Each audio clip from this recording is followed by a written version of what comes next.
Halo,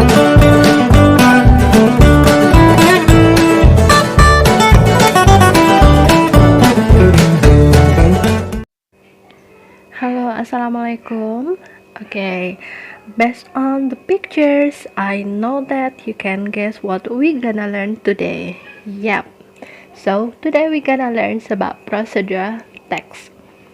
Jadi hari ini itu kita akan belajar apa sih itu procedure text. Nah, we have to know three things here. The first one is meaning, second generic structure, and language features.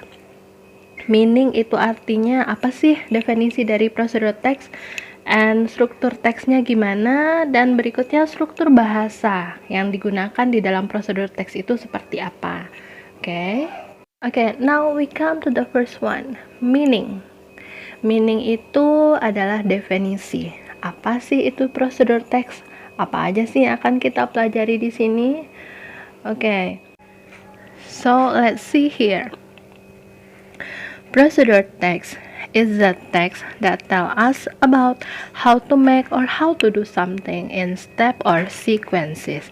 Jadi prosedur teks itu adalah sebuah teks yang memberitahukan kita gimana sih cara membuat atau mengerjakan sesuatu. Biasanya itu nanti berupa langkah-langkah atau tahapan-tahapan.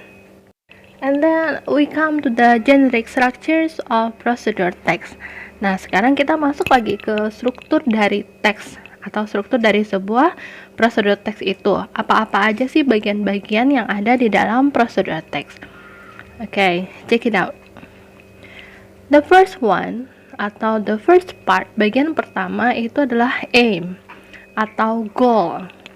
Apa tujuan kita? Prosedur teks ini tentang apa sih? Gitu. Terus yang the second one is about materials. Materials bahan-bahannya atau ingredient sama aja. And the last part is about step. Step ini adalah langkah-langkah atau tahapan-tahapan dalam proses pembuatannya. And we come to the last part, that is language features. Struktur kebahasaan, bentuk bahasa yang digunakan di dalam prosedur teks itu seperti apa sih? Nah, ada beberapa poin di sini yang akan bisa membantu Anda semua dalam memahami atau dalam membuat sebuah prosedur teks sederhana. Oke, perhatikan number one. Biasanya itu kalimat-kalimatnya menggunakan simple present tense. Oke, rumusnya semua pasti ingat kan? Terus yang kedua berbentuk imperatif atau berbentuk kalimat perintah. Nah, kita masuk ke bagian yang ketiga, menggunakan action verbs. Contohnya make, take, boil, cook, dan sebagainya. Action verbs ini adalah kata yang meminta kita untuk melakukan sesuatu. Oke, berikut lagi menggunakan temporal conjunction. Contohnya first, then, next, dan sebagainya. Itu maksudnya yang pertama, then kemudian, next selanjutnya, after that sesudah itu. Oke, seperti itu. Dan yang keenam, menggunakan conjunction atau kata penghubung yang mengurutkan kegiatan, misalnya then, while, dan sebagainya. Hampir sama lah ya dengan poin yang nomor 5 tadi. Terus nomor 7, menggunakan adverbs atau kata keterangan untuk menyatakan rinci waktu, tempat, dan cara yang akurat, misalnya for 5 minutes, for 2 hours, dan sebagainya. Dan poin yang terakhir, menggunakan adverbs atau kata keterangan untuk menyatakan tahapan atau urutan. Nah, ini nih yang step atau sequence tadi, dimana kita menggunakan the first, yang pertama, the second, yang kedua, the third, yang ketiga, dan lain-lain sebagainya. Oke, setelah kita masuk ke dalam pembagian dari language features yang ada pada prosedur teks, sekarang kita lihat dulu contoh dari prosedur teks itu seperti apa sih. Nah, ini dia. Ini adalah resep atau suatu prosedur teks di mana memberitakan kepada kita bagaimana sih cara membuat jus yang sehat itu. Nah, kalau kita menganalisa tampilan dari prosedur teks yang ini, tadi di awal ini how to make healthy juice. Nah, ini merupakan bagian dari prosedur teks yang sebelumnya kita sebut dengan aim atau goal, tujuan. Terus lagi masuk ke bagian kedua, ingredients. Ini adalah bagian kedua dari prosedur teks yang sebelumnya kita kenal dengan nama materials. Materials atau ingredients. Dan yang ketiga itu adalah method. Method itu adalah steps atau sequences. Oke.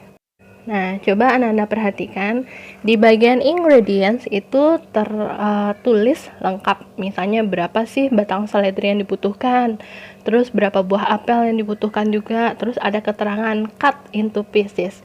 Cut ini adalah action verbs.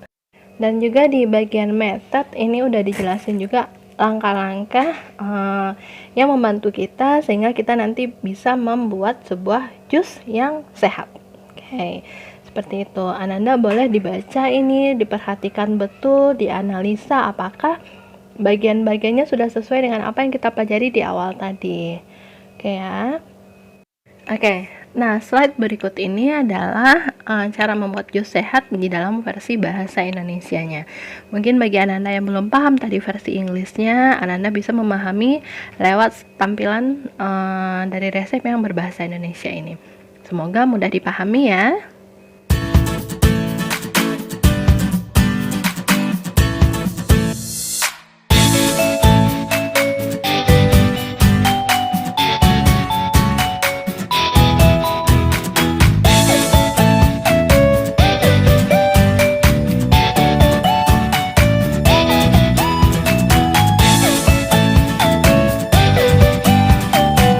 Oke, sekarang kita masuk ke contoh yang berikutnya. Oke, di sini adalah how to do or how to make a pencil box. Oke, jadi di sini kita akan belajar gimana sih cara membuat kotak pensil. Nah, Anda perhatikan ada materials, itu lengkap semua bahan-bahan yang dibutuhkan. And then di bagian instruction perhatikan kata wash, cut, wrap, terus use atau paint. Itu merupakan action verbs yang digunakan di dalam contoh prosedur teks ini. Oke, silakan dipahami.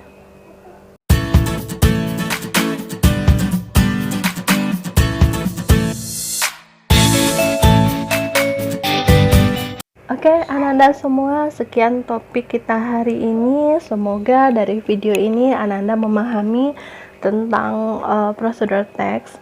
Dan apabila masih belum memahami, Ananda boleh komen di bawah video ini. Oke, terima kasih untuk semuanya. Don't forget to like, comment, and subscribe. Oke, bye-bye. Assalamualaikum.